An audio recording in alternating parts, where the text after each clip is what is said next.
the video right off the bat.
Hey everyone, welcome to Pub Theology. We are glad that you are here and glad that you have gathered with us. I'm here with Sophia and we've got a few other folks to introduce to you. So we will get started. If you are joining us for a traditional Pub Theology, you're welcome to share with us what you're drinking. I have a glass of wine with me. It is a red blend from Texas, so no one's surprised that I'm drinking a wine from Texas. So let's just go around and get introductions, and we can start with Emily. Oh, awesome. Well, I am Emily Williams. I am the Director of Community and Spiritual Growth at Arise, and love journeying with the amazing students we have and working with Drew to create community. So I'm excited to be here for a little bit tonight. I have another engagement just about at the same time, so I'm going to tap out in a few moments. But I have my Safeway brand seltzer. It's good.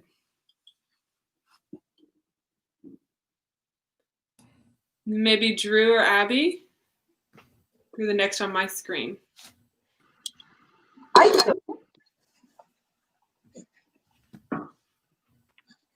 Thank you, Emily. My name is Drew. I am a senior at George Mason University, and I've been going to Arise for 2 years now.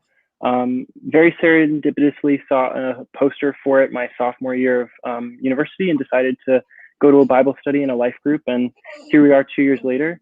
I'm studying human biology at Mason, and I'll be finishing up in December. So very excited to be here tonight.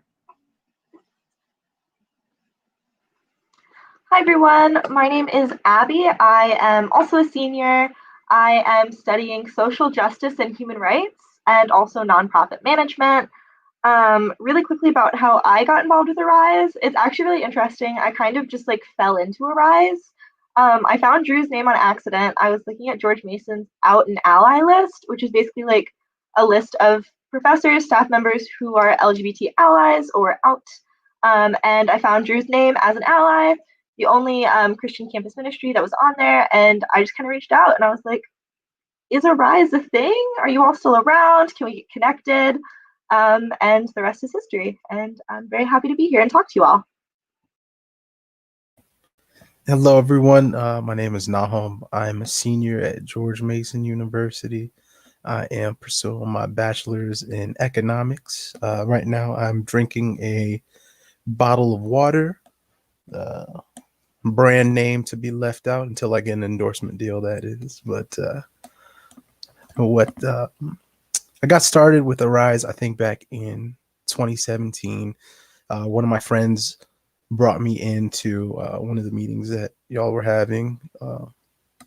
And I've been connecting with Drew regularly.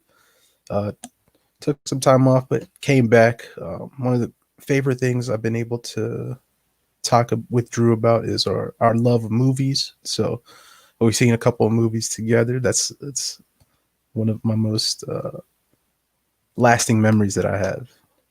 So it's been fun. I can't wait to continue and be part of the community as well. Well, hello, everyone. My name is Drew Entz. I'm the ministry director at Arise, and it's so good to be here. I want to tell you that this is going to be hopefully super interactive. We're going to be having some great conversations. And if you leave a comment, whether it's on Facebook or YouTube, we're going to be able to see it and answer those questions pretty quickly. So feel free to interact with us, even though you're not on camera. We want to let you know how much we appreciate you all being here. And thank you for the overwhelming amount of wonderful donations we've gotten thus far, whether it's been the Patriot Pantry receiving things off their Amazon list, whether it's the care packages. I went and had 2 carloads of care packages. So that was incredibly overwhelming today in all the best ways. So we're so glad to be here with you. And I'm so excited for these 3 students to be able to share a little bit with you. So thank you.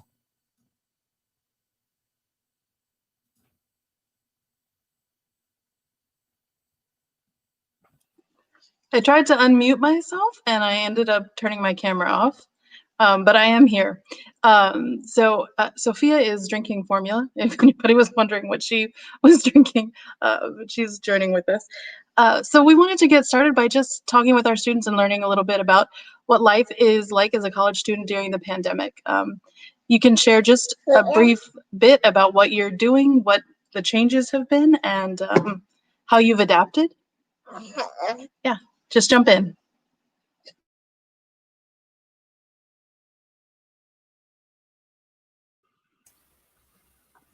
Well, I can say, for me at least, it has been a pretty chaotic experience. I have never taken an online course, let alone a fully virtual course load this semester.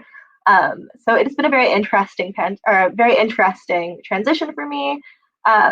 Not so great. I ended up losing my job because of the pandemic. So then I ended up having to move out of my house, ending up needing to move back in with my parents, all in the span of like a semester.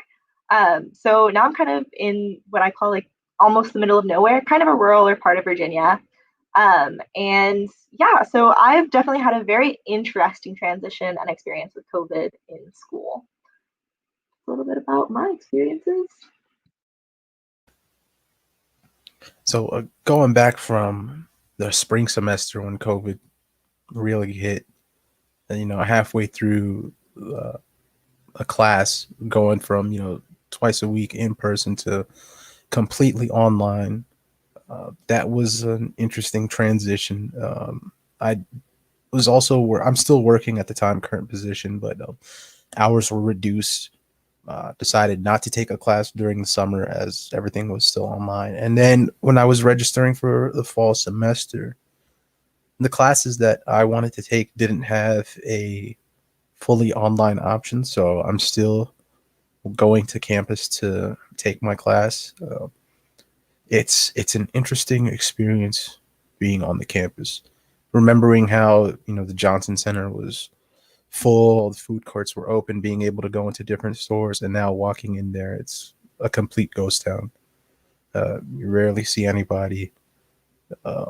Parking situation is much better, but everything else has been kind of demoralizing, I guess you would say. Having to wear a mask on as soon as you walk into the campus. One of the things that really frustrates me, I drive by and I see sometimes students aren't even wearing masks. So it's like, is this really a safe environment to be going in person to learn? That's something that's on my mind as I'm taking these classes.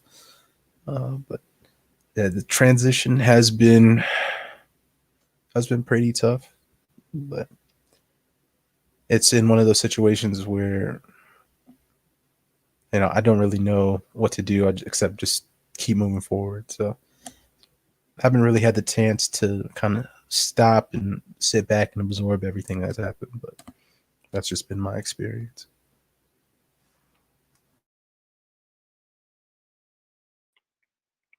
I will 110% echo what Nahum and Abby have to say in terms of COVID has made schooling an entire paradigm shift. I know for a lot of friends, jobs have been lost. Personally, I've had to go from part-time work to full-time work, in addition to doing a full-time course load as well.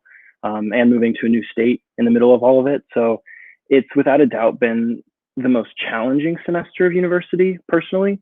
It's not without its rewards. I would say that I'm developing professionally more now than I would have expected to have been doing prior to grad school, let alone in my undergrad. So that's a plus. But I will say that there's definitely a lack of community. There's a lack of interacting with your peers and your cohort, whether it be in your major specifically or just in general education classes.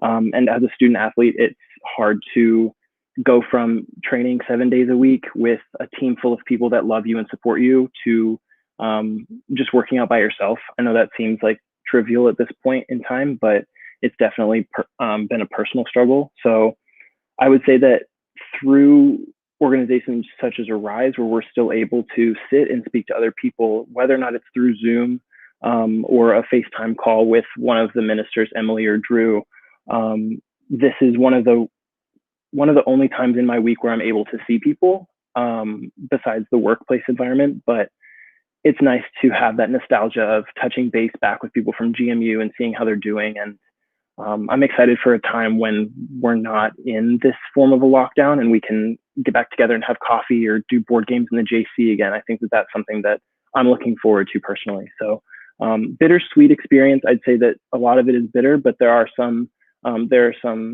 good experiences that have come out of it too. So thank you.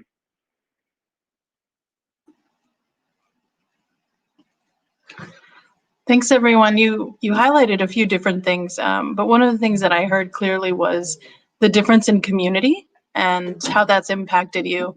I know for me, campus ministry is the reason why I graduated, right? Like without campus ministry, the community that I would not have had, what it really did impact my ability to be successful in school, or not successful. And so I know that campus ministry can do that for all of us. One of the things you talked about is just how campus ministry in some ways helps you survive, right? Like you get by because of campus ministry.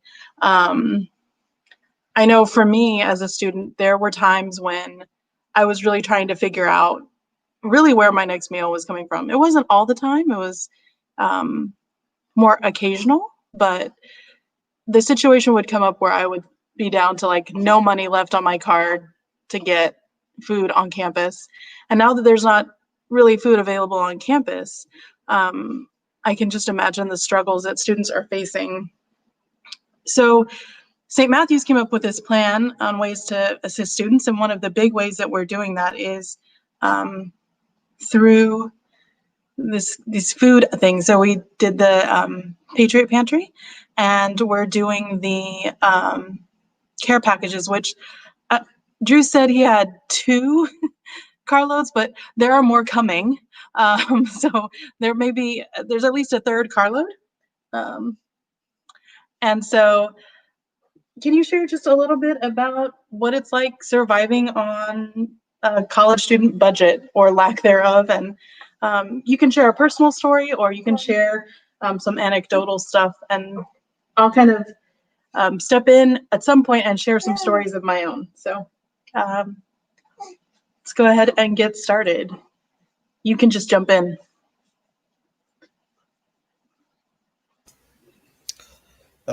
So I guess when I have to take it back to when I first started taking classes. So I'm a transfer from community college, and when I first started taking classes, I remember that I was not able to continue until I was able to get a part-time position on campus. So now reflecting on that, if that was to happen during this time, I probably wouldn't even be able to continue to go to school. So as of right now, I'm at home with my original roommates, the parents. So they're helping out, supporting. I'm able to eat at home, have a roof over my head. I work still, and I'm contributing funds to the family here. My mom was working at Reagan Airport over in DC, mm-hmm. So she was furloughed when the pandemic hit. So when you're talking about family finances taking a hit, and having to step up in that form too. All of that plays a role when you're talking about finances. Now, I don't have the traditional, I guess, college age student experience, but yeah, I can imagine those Pell Grants as lucky as some of us are able to get them. They don't cover everything. So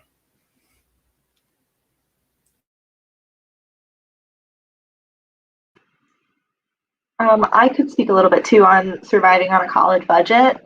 So I first and foremost, Excel sheets have been like my best friend these past 3.5 years. I love my parents. I'm very grateful for everything they provided me. But one of the things that they set as standard for very early on in high school is they were like, we love you. We will do everything we can to support you, but we financially cannot pay for your college. We financially cannot co-sign loans. And being an 18-year-old, nobody will give you loans without a co-signer. So working through college on a budget has basically been the only way that I've been able to go to college, as well as taking like max credits each semester to try to graduate as soon as possible, to limit the amount of loans that I've had to take out, or limit the amount of semesters I would have to pay. I've also, like I said, as of right now, I currently am not working, but before this, every single semester, I've worked at least 2 jobs, on top of taking between 16 and 18 credits. So surviving on a college budget, it's not easy, especially because, prices keep going up, but minimum wage stays the same. Wages stay the same, but the price of college keeps rising. So it just requires a whole lot of planning and a whole lot of really focusing in on where can I save, where can I begin paying off loans, and where I can splurge once in a while. Because I do believe, as hard as it is to make ends meet, you should still be taking care of yourself and treating yourself once in a while. So that's why Excel sheets are my BFF all throughout college, because that's the easiest way to make a budget and stay on a budget, and then printing it and keeping it with me at all times. So that's a little bit of my experience with being on a budget in college.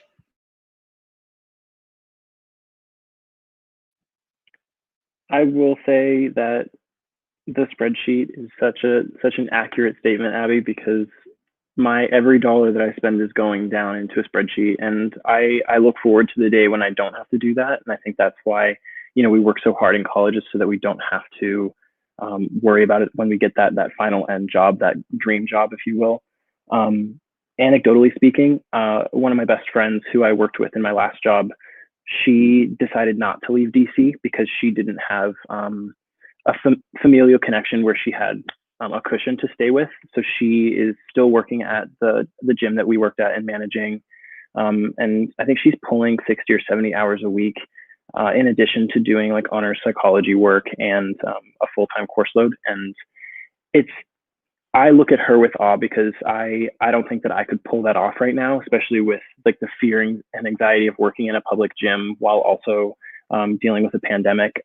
She is an idol of mine, because she's really working and hustling her way through it. And living in DC is not easy. Living in Nova is not easy. It's I think it's the second or third most expensive place to live in the country right now. So there's definitely something to be said about any college experience being expensive, but also the George Mason University experience can be insanely expensive as well. And so personally, I had to make the decision of, do I want to go part-time and stay in DC and extend my loans and extend my experience in college, or do I want to move to a place where it's cheaper to live in order to make that payoff of being able to graduate on time? And unlike my best friend, I wasn't able to hold out that long, so I decided to leave DC, and that's kind of been my trade-off of being able to pay for school still while living somewhere that's a little bit cheaper. So it's definitely difficult, and it's a science, and some people are really good at the science, and other people just kind of can't do it, or can't do it in the same way. So it's a lot of work. It's a lot of work to balance school and the stress of school, as well as the financial stress as well.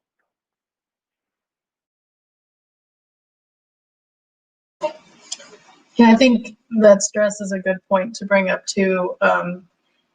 when you're, I remember coming home from choir tour in college, and it was like my first year that I had my own apartment, and I was working as a waitress, and so my hours were crazy. And I think I was, that's when I was pledge mistress in a sorority also. That was the same, like at the same time, I was doing all of these things. I was a pledge mistress, I was on choir tour, and I was a waitress, and in my own apartment. And I remember coming back from choir tour, and the electricity was off, and I realized that I did not have the money, and I was afraid that that was going to happen. Like, it wasn't that I didn't think it could happen. Like, I knew that this was a possibility, but I wasn't going to have the money until I worked my next shift at the restaurant, because I would bring home over $100, a night or whatever. And so until I worked that next shift, I wasn't going to be able to pay my electric bill, and that was just kind of reality. And I think that was not the only time that I came home and I knew that I couldn't pay my electric bill. But those are the choices that you have to make. And so how you can be successful in school while you're having to make these like really tough choices, like dinner or put money aside to pay my electric bill, right? I mean, that's just kind of reality. So a couple of you mentioned that you were working. Are all of you working? No. I currently, actually, I'm not working because of the pandemic. We had a family store. My grandmother opened a store when she immigrated here, but the pandemic kind of drew everyone away from wanting to go out. So we closed in August. So I've been job searching since then, but nobody really wants to hire in a pandemic, which is like an added thing. Or the flip side is there are so many of us that are in my position that people are looking at candidates and they're like, well, do they want a college student who may have unreliable hours, or an adult that has like a fully open schedule that can work whenever we tell them to? So that's kind of been my experience a little bit. That was my experience in applying for jobs too. I guess it hasn't changed that much. Same for you, Drew and Nahum. I will.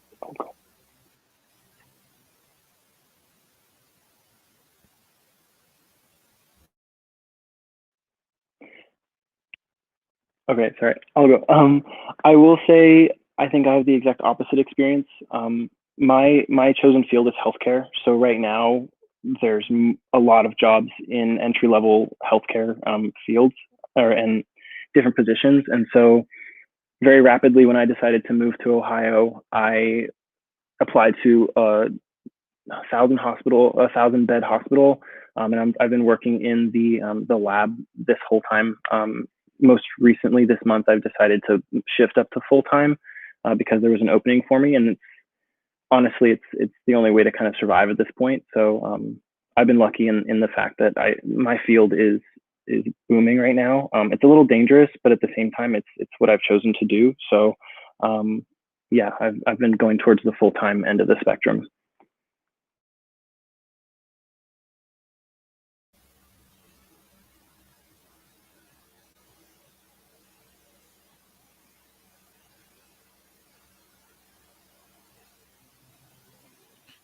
Your mic is not on. We're not able to hear you right this second. So while you're... How about now? Okay, perfect. All right. Okay. I'm going to switch it back.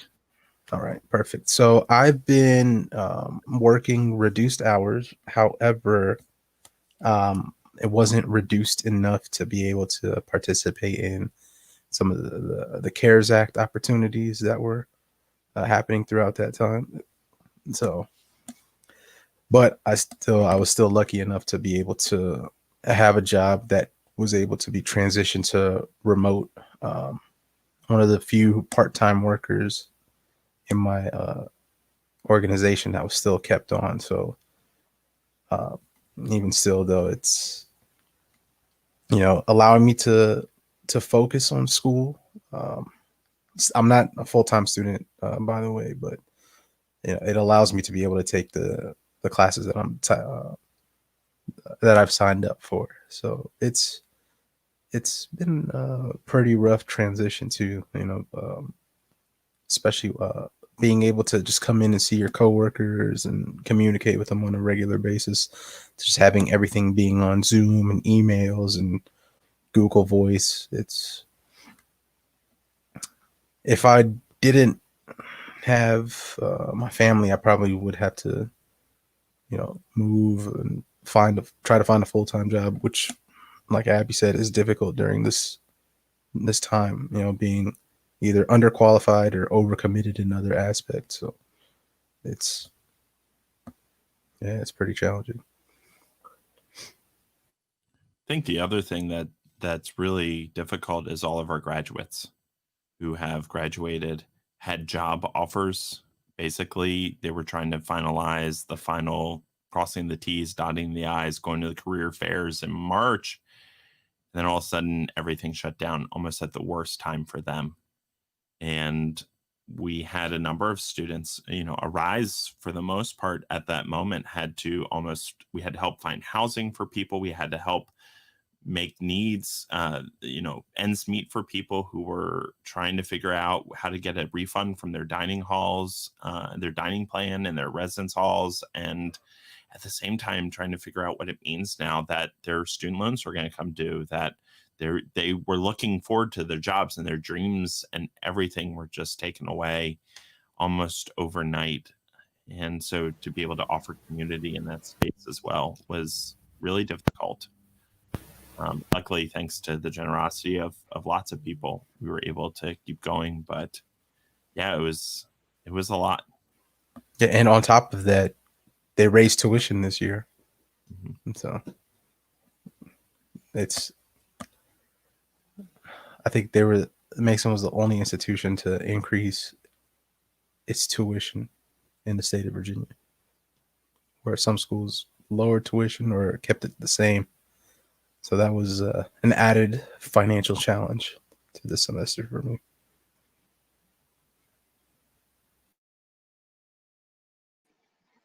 I was not aware that Mason had raised tuition. I can't imagine that. I can say when I was in graduate school, I was living in DC, and Wesley has you pay market rent. My school had you pay market rent for where you lived, and I lived in downtown DC, right across from the convention center.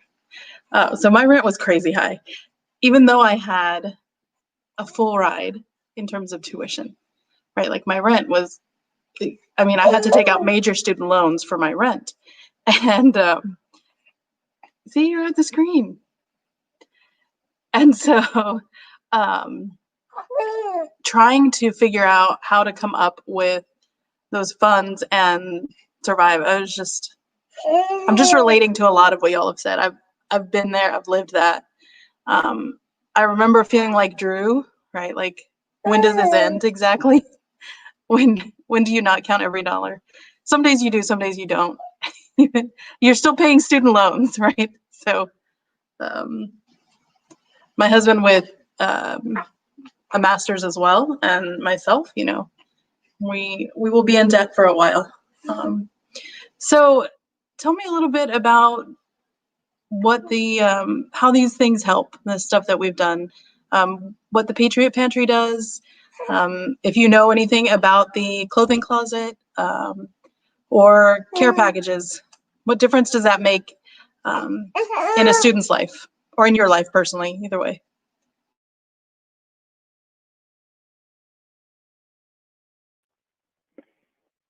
If I can speak on the trans closet, as a queer person, being able to represent yourself and put your best foot forward can be very difficult, especially when finances are a problem, or the way that you're perceived by society is different than the way that you feel that you choose and you want to demonstrate yourself. And so I would say that when the trans closet became available to LGBTQ plus kids on campus, that was something that I tried to get involved with rather rapidly. And my sophomore year, when it became available, I was a resident advisor, and I made sure that we, as my community at school, donated to that closet. So to see that as an opportunity for people who either struggle with identity or struggle with assuming the identities that they are looking to assume, I will say that that's a game changer. The ability to show up to a job interview and present yourself and put your best foot forward, like I said, is critical. And for professional development is unbounded by any other means. Is just presenting yourself, and your resume can be shining, but how you show is important as well. And so I think that that's genuinely, it seems like a small thing, but just clothing that other people may or may not need anymore can be a life-changing resource to queer kids. And I say queer is an endearing term as opposed to demeaning. So yeah.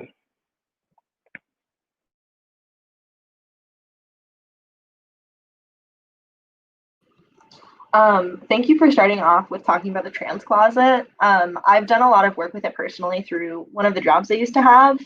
And I cannot emphasize enough how much of a difference that makes in particular, especially because George Mason is such a high commute school. Students may not be able to be out at home. They may not have the resources and the community that they need. So being out and being safe is really difficult. So having these things like the trans closet set up is an amazing safety net for mental health, for safety, for just ensuring that students can really live their authentic lives, which is something that I know Arise holds very dear to its heart. On a more personal note, I will gladly talk about it. I don't anymore because I had to move back in with my parents. But when I was living independently, I was a big proponent of the Patriot Pantry. Just because when I was making a paycheck, I was breaking even with rent because Northern Virginia is impossible to live in. Point blank, it's impossible to live in if you don't have additional support or work like basically full time.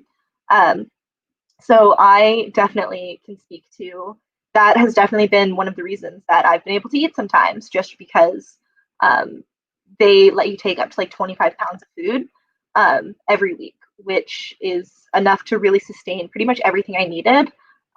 So there were times that I wouldn't have to worry about where my next meal was because of the support of the Patriot Pantry. And especially post-pandemic, when Patriot Pantry was a little confused, or not confused, but kind of unsure what to do next to support students in need. I know personally that's where Arise really stepped in, and Arise really helped with that as well. And that wouldn't be possible without amazing donations and like the amazing support that the community had. And so really without like the support of these like safety nets, I know I personally would not have been able to know where my next meal was sometimes. And I also know that that's not a unique situation, unfortunately. There were thousands and thousands of students in my same position.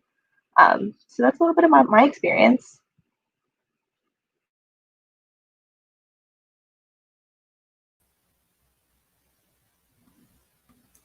So I haven't been able to, well, not haven't been, but I haven't had the need to use any of these resources. But I do know that I've had a couple of friends that needed to use food pantries previously, but they haven't had access to. So the fact that this is an available resource is definitely a big help. I have friends who weren't able to eat for a day or two just because they didn't have access either to the money to pay or knowledge of a food pantry nearby.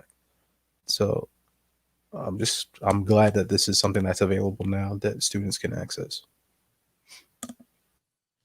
Yeah, and if I can just, by the way, you see me jump in and out of stream because I'm trying to run the back. And we would love to see your comments. We would love to see your questions. We can hold them and show them on screen and have the students answer. But I'll tell you right now, I was on the phone today with one of the Student Life people. And the fact that this church, St. Matthew's UMC, was supporting the trans closet blew their mind. Because the assumption is that Christians don't support LGBTQ plus persons. And that's the mindset that people have. And so the mere fact that there is support and that you all are taking on the opportunity to support this closet, and I'll put the link back up here again, is huge. It is making such a difference. And as a reconciling group in the United Methodist Church right now, This is speaking volumes to people and changing the ways in which they think about the United Methodist Church. So the care packages are great. We're going to have those probably till 2025 right now if there's another carload. But if you were looking for a way and you haven't already bought the materials for a care package, I'm telling you, the trans closet is blowing people's minds at the university. The fact that a church would care enough to do it. And for all the reasons that our students are talking about, the pantry, the food, the trans closet, they're all super important. And thank you again for your support with that.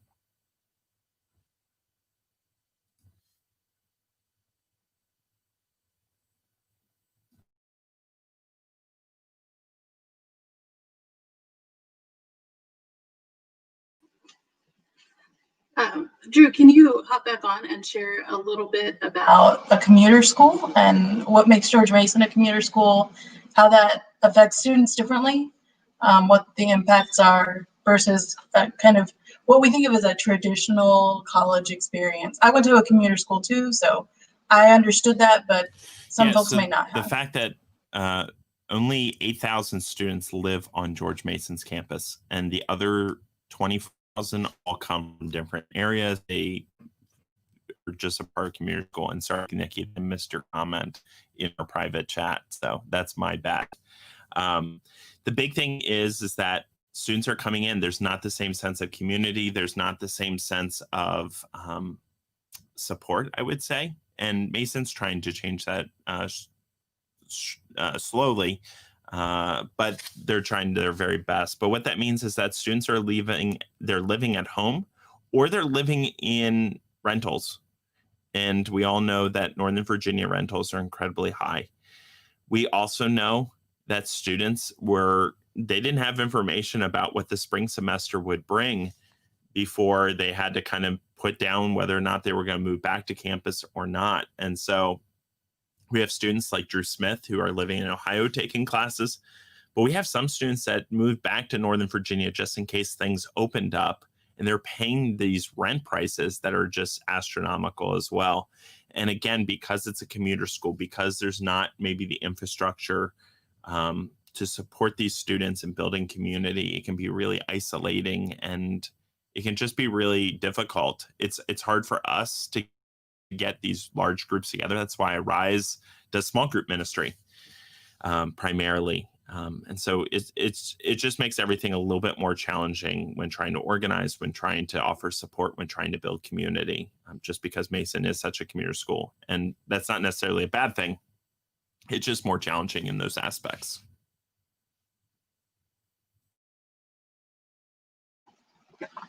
Thanks, that was helpful. I think that's just something that I know impacts students uniquely. It changes the cost of school. It changes your ability to connect, like Drew was saying. I think that's really important to remember. And so I think that's why, in some ways, campus ministry was so valuable to me. And my experience in college was that when I was able to find a place where I connected, where I knew that I wasn't alone and isolated, where I graduated from, we had our own parking lot for students, and it was right across from the university. It was super easy to park, and so that made your life so much better. You had a place to sleep, and I know y'all don't have a building, so you miss out on some of this. We always had a place to sleep, a place to study, and a place to connect with folks, which of course isn't happening the same way now that we're in the pandemic. So I'd love to know a little bit more about the impact that Arise Campus Ministry has had on y'all personally, or why it's important to support Arise. And some of you've kind of shared a little bit about that briefly, but I'd like to speak to it a little more directly and just let St. Matthew's Church folks know that this is why Arise matters and why Arise is valuable to students. So if we can share a little about that.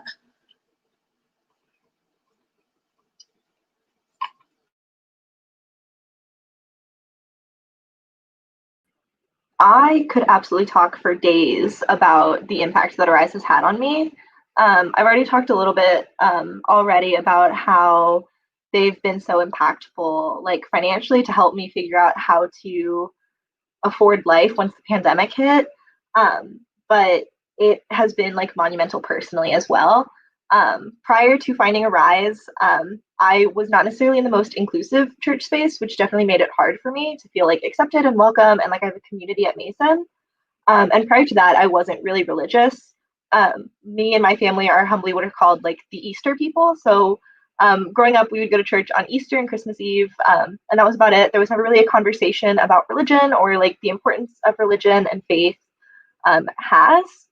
And then I kind of fell into Arise, and then I just fell in love, both with the ministry, with Christianity, with like all of it, with the message that it sends. And my experiences with Arise have been absolutely priceless.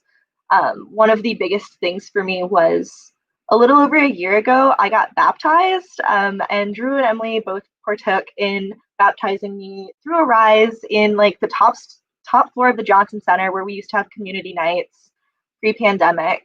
And that was just really impactful that, Arise, like they really lit up. They really showed me what beautiful grace is and what love really is and what community really is.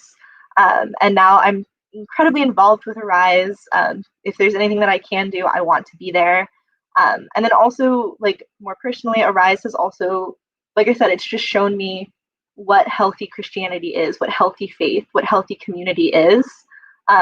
That really, really impacted my like trajectory of my life. And something that I'm considering more like seriously now is like pursuing a career in ministry, which prior to Arise never would have happened. Just because prior to Arise, I was an Easter person. And so personally, Arise like financially has helped support me so much. I'm like an intern with them, and I have been, this is my second year being an intern with them. But I also, like, I'm a life group leader. I attend a life group. I attend a conversation hour. And yeah, that's just a little bit of my experience and how impactful it's been. Without Arise, I really wouldn't have such a healthy community and almost like second family at George Mason.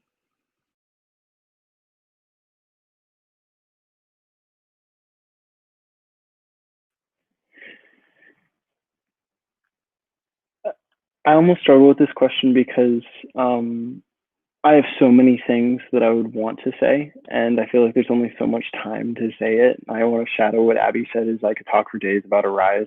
I will say that I was raised in a very Christian household, despite the fact that we moved so much and didn't have time to go to church. We still prayed and we did Bible study at home. My dad was very adamant on that, and us growing up with Jesus and with God. But in coming out and realizing who I was, and that it wasn't necessarily okay to a lot of Christians that a boy would be interested in other boys and dating the same gender. I think that I very quickly realized that I wasn't safe in a lot of religious spaces. And that was apparent in my time at Mason as well. And I think in the 11th hour, when I was about to kind of give up on religiosity and on Christianity in general, there was kind of this sign that came down, and I call it like my call to God sign, where I just saw a flyer for the Wednesday night Bible study and life group, which is LGBTQ oriented. And I think from that first night where I was very hesitant, I grabbed coffee with Drew beforehand and was able to realize that it was a safe space, not only for me to be a queer person and to ask questions about being queer in the church, but also to challenge the Bible in general and to challenge the idea of what it means to be a Christian. I think that I ask crazy questions every Bible study, and I enjoy that because Emily or Drew are very welcoming to it. And to me, that's what religion should be. It shouldn't be blind faith, but educated faith and passionate faith. And so I guess all up, all in, if I'm speaking to the personal experience, I think that I've now made myself like a lifelong Christian and a lifelong spiritual person, because I will have the tools and tricks that I can take to any church or to any place and ask those questions, and really strengthen that connection with God or whoever's up there. That's how I kind of say it. but I don't know. I could go on forever, but I love Arise. I love the people. I love the diversity. I think that's critical. And in speaking to different churches that support Arise, I've never felt unwelcomed. And I think that that's the most insane part, is that as an adult going into churches that aren't college-based ministry groups, I can see that they're also welcoming people all over the country. And that's so exciting to me. So that's my soapbox on Arise real quick. But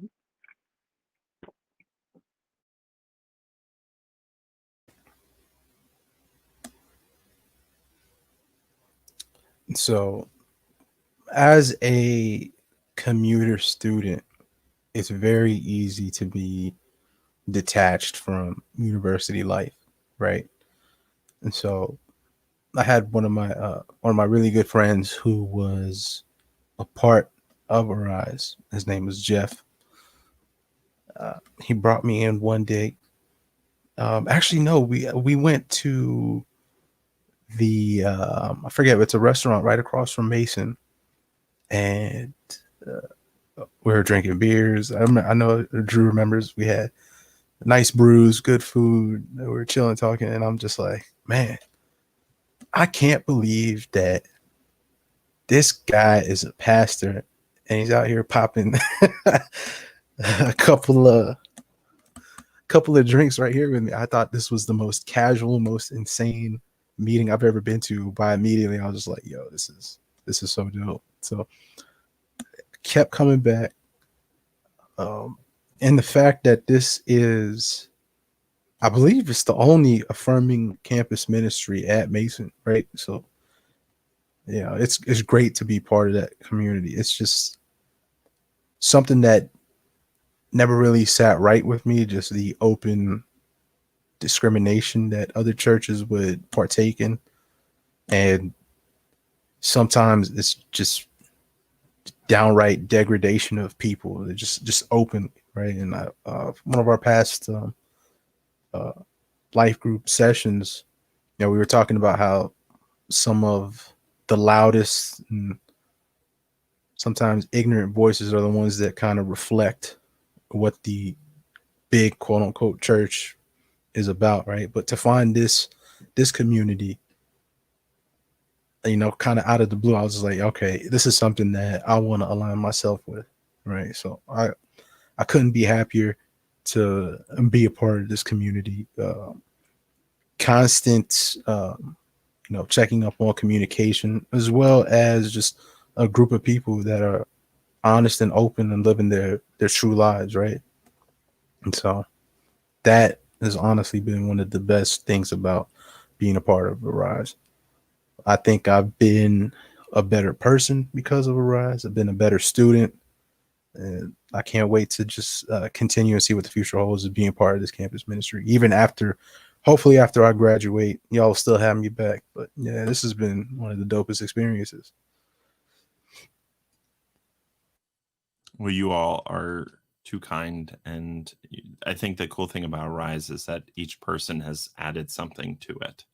And that's the ministry model. It's not just about Emily or I. It's about you all, and you all leading, whether it's Thursday night or discussion group on Tuesdays or Wednesday night, or and connecting with one another and making each other feel awesome. So I do see real quick that we have a question in the chat, as maybe Nikki's away. Maybe somebody would just speak to this. So Ryan LaRock, who is one of our board members and also a pastor down in the eastern part of Virginia, wrote, "Campus ministry met me in my own struggles with anxiety disorder. What have been your sources of resiliency you have found through Arise?" And I know Nikki probably has another question or so, but wanted to just see if anyone would be willing to answer, and it doesn't have to be your own personal experience, but you could also share about someone else that you know.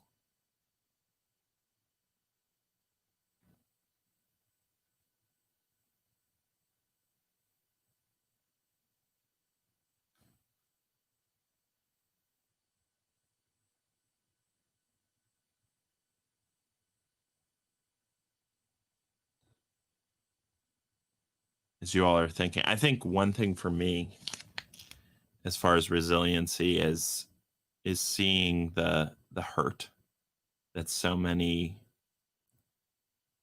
other campus ministries or churches have hurt you all, and not just the 3 people here, but many of our students come to our campus ministry who have been deeply wounded by Christianity. And it's amazing to me that they still want to be in relationship with Jesus Christ. Like that in and of itself is a miracle. That in and of itself, that they would open up and share their stories and share who they are and who they want to continue to be, to be a part of a denomination that still openly says that they're not worthy, that they're incompatible with Christian teaching, I think is painful and hurtful, which is one of the reasons why Arise has said this isn't okay. We're going to be the place, and Nahum named that we're the only Christian campus ministry is open and affirming. And that matters. It matters on campus. It matters in the ways in which we present ourselves and talk about ourselves. And it matters because we have such great churches who give students the ability to trust again. Drew was talking about it.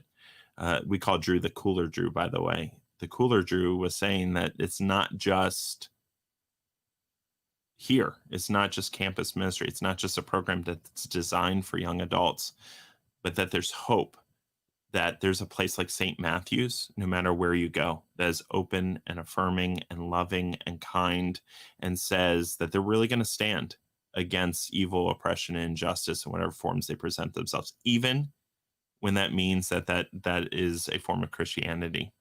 And so I think in those ways, I've seen the resilience of our students and our young people, and they're incredibly, incredibly amazing. Does anybody else have an answer, or we can move on too? That's okay. No one has to answer. This is a great question, Ryan. Thanks for asking it.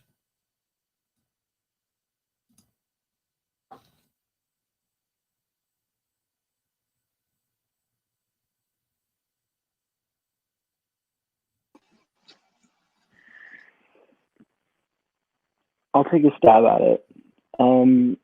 You want to shout out? I just want to echo Ryan that this is a fantastic question, and kind of staying in the vein of mental health and mental strength is what I would call it. There's like multiple facets to being a well-rounded person, and I think that spirituality is a massive part of that. I try to be kind of as zen as possible, if I can put it in that light, but I think that I've added some major tools to my toolkit in terms of mental stamina and mental strength when it comes to speaking to Drew and speaking to Emily about techniques to wellness and techniques to spiritual wellness. I think that in terms of the mental health, the spirituality has really helped to frame who I am as a person and what my role is, not only in society, but in terms of God's plan, their plan. I think outside of that, one thing that has taught me resilience or shown resilience is the social justice aspect of Arise, and just seeing students who come from all different walks of life showing up to life groups and talking about their experiences and teaching, also just describing how they overcome different trials and tribulations. I think that that's been a really massive addition to the toolkit as well, is kind of swapping war stories, if you will, and just gaining that perspective that other kids can bring that you wouldn't otherwise realize for yourself, or that maybe a minister wouldn't be able to share with you. So it's kind of that combination of really good ministry, really strong, powerful ministry and spirituality, coupled with experience from peers and students as well.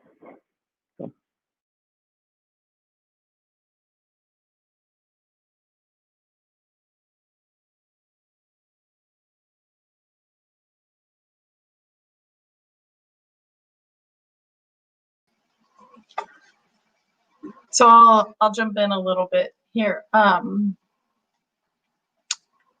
Boy, Ryan really hit at what my experience in campus ministry was also.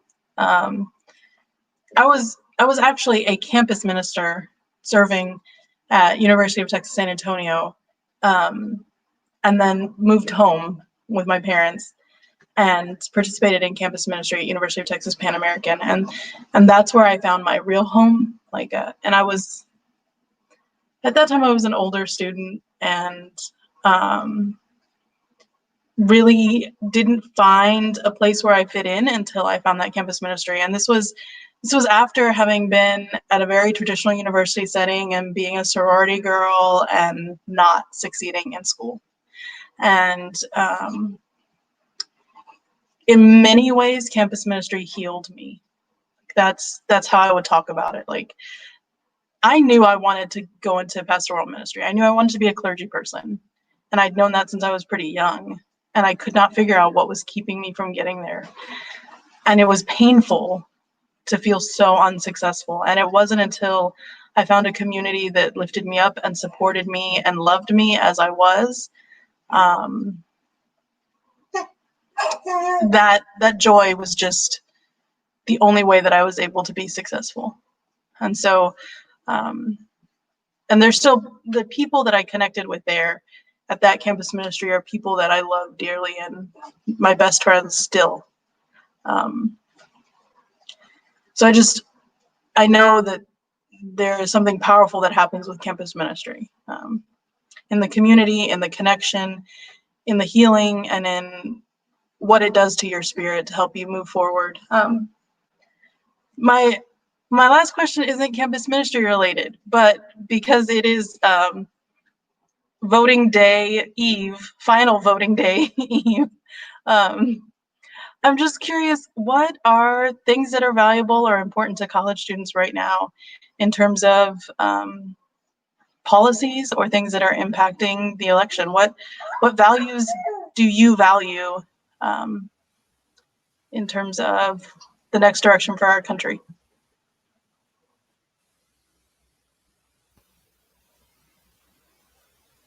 Some of the things that are some things that I want to see that could directly impact me. Healthcare, right? Expansion of healthcare. All right. Hopefully another stimulus comes through because, my pockets are bleeding over here.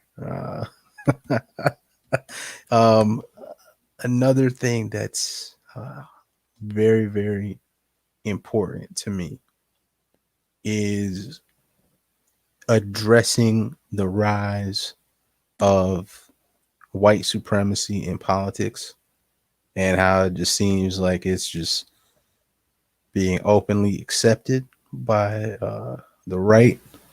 So hopefully this election, I'd like to see the nation stand up unified against this type of ideology in a full rejection of this type of ideology. So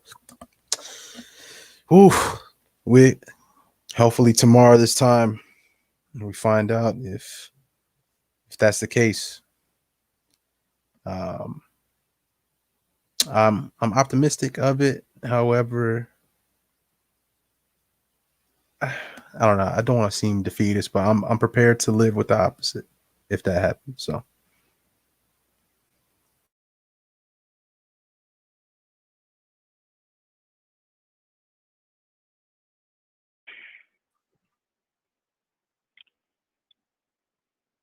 I will say that first and foremost, I was listening to a podcast the other day and somebody said that America is sick, and they just blatantly said it in that format. And I think that they were speaking mostly to systemic inequities that have been in place since the inception of our country.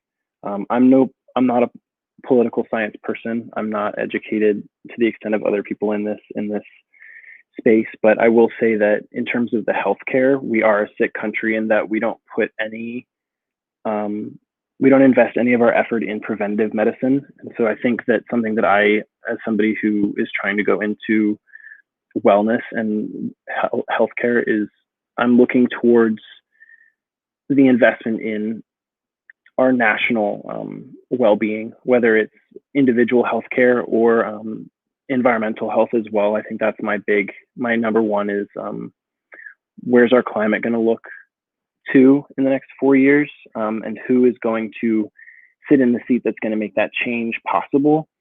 I think that for me, the most detrimental thing in the last 4 years has been our exiting the Paris Climate Agreement. And that's something that I'm very passionate about getting back into and making ourselves a forerunner in not only our area of the world, but globally, just making a difference in terms of for future generations and their health and their ability to access the world that we have been able to see. And so, yeah.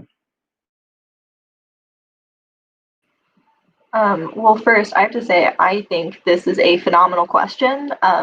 I think it's important to talk about these things and really see the intersections between faith and policies and faith and what our values are. My voting plan, I'm getting up at 4:30 in the morning tomorrow to get to the polls in time. Hopefully I'll beat out the crowds. We'll see. Hopefully getting up at 4:30 will be worth it. But I know some of the things that I really value is one of the things that I don't want to like be pessimistic, so similar to what like Nahum was saying, but I don't think regardless of what happens tomorrow, things aren't going to automatically be fixed. We can take a step in the right direction, but I don't think anything will be a drop of the hat better. But the options are to take a step forward or take several steps backwards.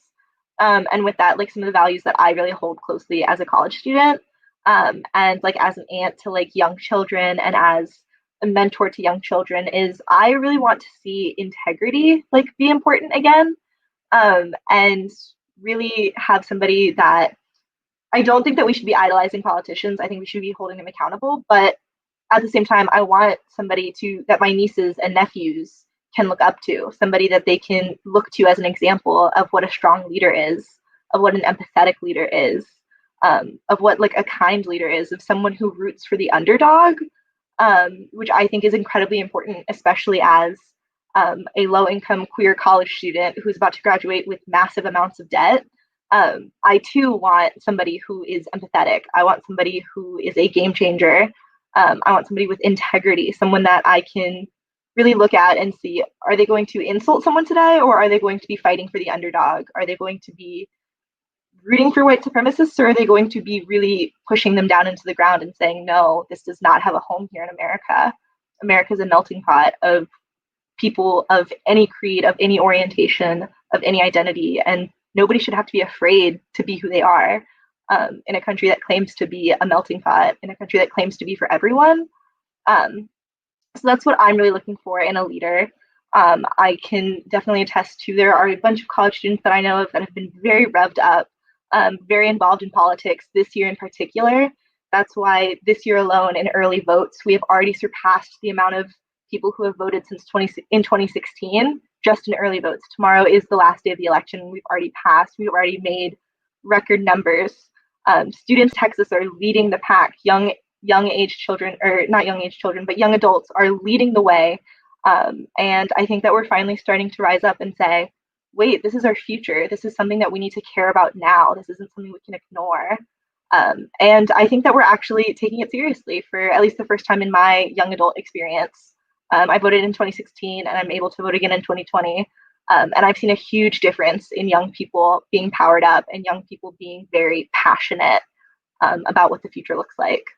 I feel like it was a little bit of a long-winded answer, but I definitely think that we just really need to focus on who our young people can look up to and who will create a future for our young people, for people my age, for people Drew's age and Nahum's age, and all of the college age students in general.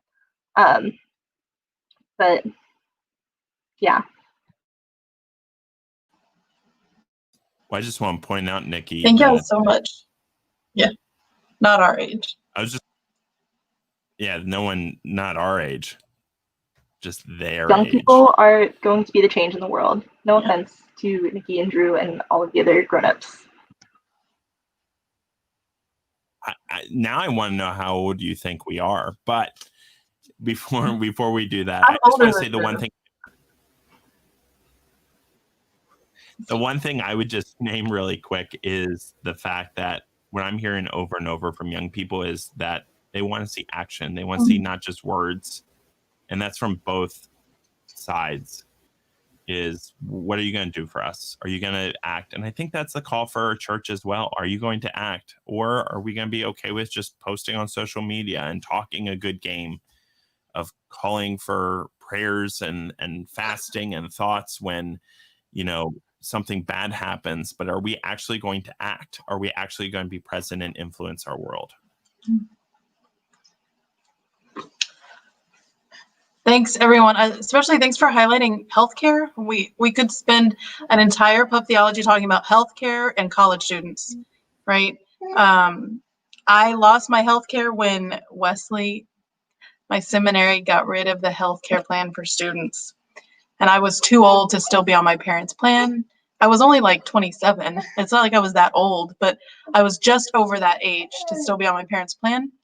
And I was without healthcare until I got married 3 years later. So, yeah, we could talk about healthcare. And we have one more question. So this is our last question, I think. So this is from Scott. Are any of you considering going into ministry? The George Mason University men's basketball team has partnered with St. Matthews for the past 4 years with helping to serve dinner to the homeless for Hypothermia Mission Project. Has Arise tried to partner with the team? It might be helpful for me to just say that I actually got to come and be with the team. Arise, over the last couple years, we actually have partnered with a number of churches. We're ecumenical, so we don't just work with the United Methodist Church, but we went to St. George's United Methodist Church, where we were able to do exactly as you named, as well as St. Peter in the Woods Episcopal Church. And also with Lord of Life Lutheran Church last year. And then again, I came over and got to meet with the team. So that was really cool. And I'm so glad that they do that with you all. That's really awesome. But I think as far as the question about ministry, are any of you all considering ministry? I know that's been something on the back burner for me for quite some time. I really found some passion within joining Arise, with getting more involved within Arise. That's really called me to want to get involved in ministry. I don't know if necessarily pastoral route is, or the ordination in the church is like my end goal, what I see myself doing. But that is something that's definitely been on my back burner. I'm really passionate about marginalized communities and working with marginalized communities. And as someone that's been hurt by the church before, I would love to kind of do what Drew and Emily and Arise has done for me and so many other students, but in different situations, if that makes any sense at all.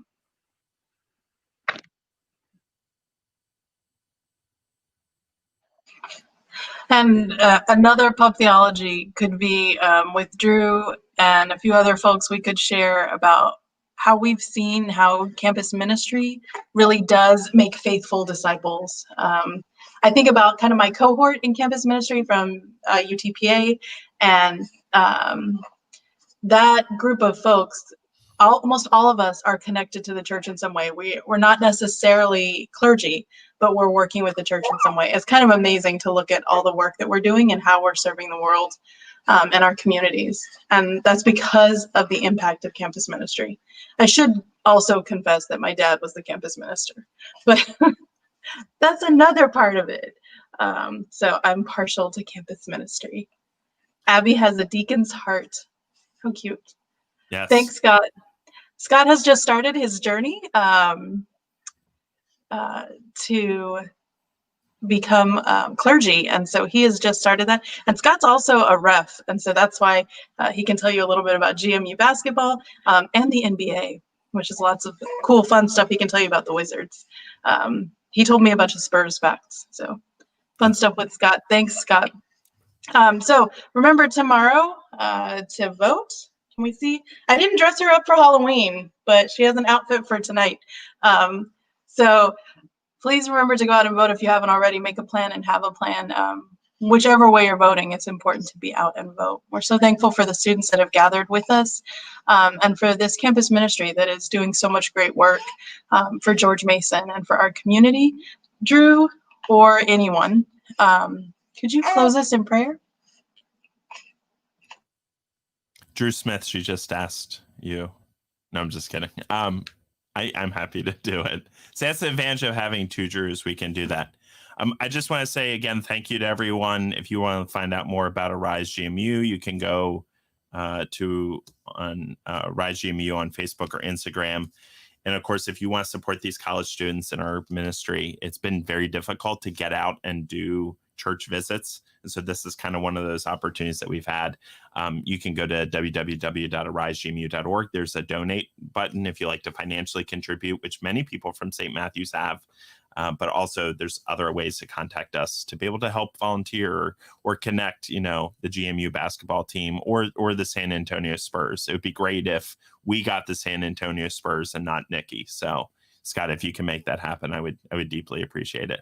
Let's pray.